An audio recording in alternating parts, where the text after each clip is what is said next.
ইউরোপের আকাশকে এতদিন ইরানের জন্য দূরের কিছু বলে মনে হতো, কিন্তু এখন সেই ঝড়ের কেন্দ্রবিন্দু থেকে ছুটে আসা ক্ষেপণাস্ত্রের হিসাব করছেন প্রতিরক্ষা বিশ্লেষকরা।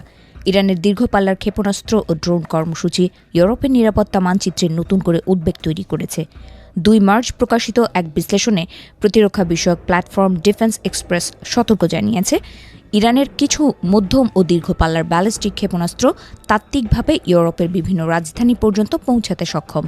ইতোমধ্যে মধ্যপ্রাচ্য জুড়ে 770টির বেশি ব্যালিস্টিক ক্ষেপণাস্ত্র এবং 900র বেশি ড্রোন ব্যবহার করা হয়েছে বলে প্রতিবেদনে উল্লেখ করা হয়।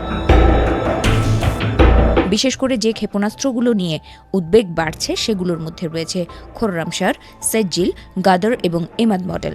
এগুলোর কার্যকর পাল্লা প্রায় 2000 কিলোমিটার। খোররামশার ক্ষেপণাস্ত্রের ওয়ারহেড প্রায় 1800 কিলোগ্রাম পর্যন্ত বহন করতে পারে। ইরানের উত্তর পশ্চিমাঞ্চল থেকে উৎক্ষেপণ করা হলে 2000 কিলোমিটার ব্যাসার্ধের মধ্যে গ্রিস, বুলগেরিয়া, রোমানিয়া, ইউক্রেন ও মলদোভা পড়ছে। আর 3000 কিলোমিটার পাল্লা কার্যকর হলে জার্মানির রাজধানী বার্লিন ও ইতালির রাজধানী রোমও সম্ভাব্য ঝুঁকির আওতায় আসতে পারে। ব্যালিস্টিক ক্ষেপণাস্ত্র ছাড়াও ইরানের হাতে রয়েছে সৌমার ক্রুজ ক্ষেপণাস্ত্র, যার পাল্লা 2 থেকে 3000 কিলোমিটার বলে ধারণা করা হয়। দীর্ঘপাল্লার ড্রোন কর্মসূচিও তেহরানের সামরিক কৌশলের গুরুত্বপূর্ণ অংশ। শাহেদ 136 ড্রোন প্রায় 2500 কিলোমিটার পর্যন্ত উড়তে পারে।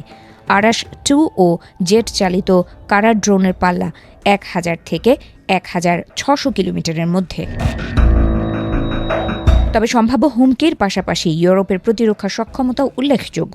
রোমানিয়ায় যুক্তরাষ্ট্রের এজিস অ্যাশর স্থাপনা SM-3 ইন্টারসেপ্টর ব্যবহার করে ব্যালিস্টিক ক্ষেপণাস্ত্র প্রতিরোধে সক্ষম। ভূমধ্য সাগরে অবস্থানরত আর্লি বার্গ শ্রেণীর মার্কিন ডেস্ট্রয়ারগুলো আকাশ প্রতিরক্ষায় গুরুত্বপূর্ণ ভূমিকা রাখে। জার্মানি 2025 সালের শেষ দিকে ইসরায়েলি অ্যারো 3 ক্ষেপণাস্ত্র প্রতিরক্ষা ব্যবস্থা প্রাথমিকভাবে চালু করেছে, যা উচ্চ স্তরের ব্যালিস্টিক হুমকি মোকাবেলায় তৈরি।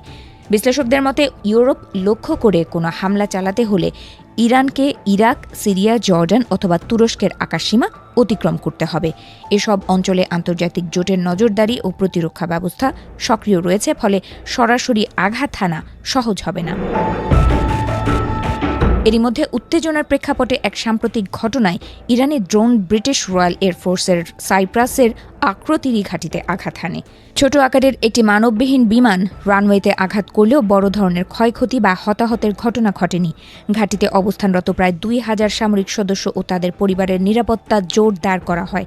নিরাপত্তা বিশ্লেষকদের মতে, ইরানের ক্ষেপণাস্ত্র কর্মসূচি কেবল আঞ্চলিক নয়, কৌশলগত দৃষ্টিকোণ থেকেও বৈশ্বিক সমীকরণে প্রভাব ফেলছে। যদিও প্রযুক্তিগত সক্ষমতা ও বাস্তব অভিযানের মধ্যে পার্থক্য রয়েছে, তবুও সম্ভাব্য পাল্লা ও ওয়ারহেডের ক্ষমতা ইউরোপীয় নীতি নির্ধারকদের জন্য সতর্ক সংকেত হিসেবেই দেখা হচ্ছে।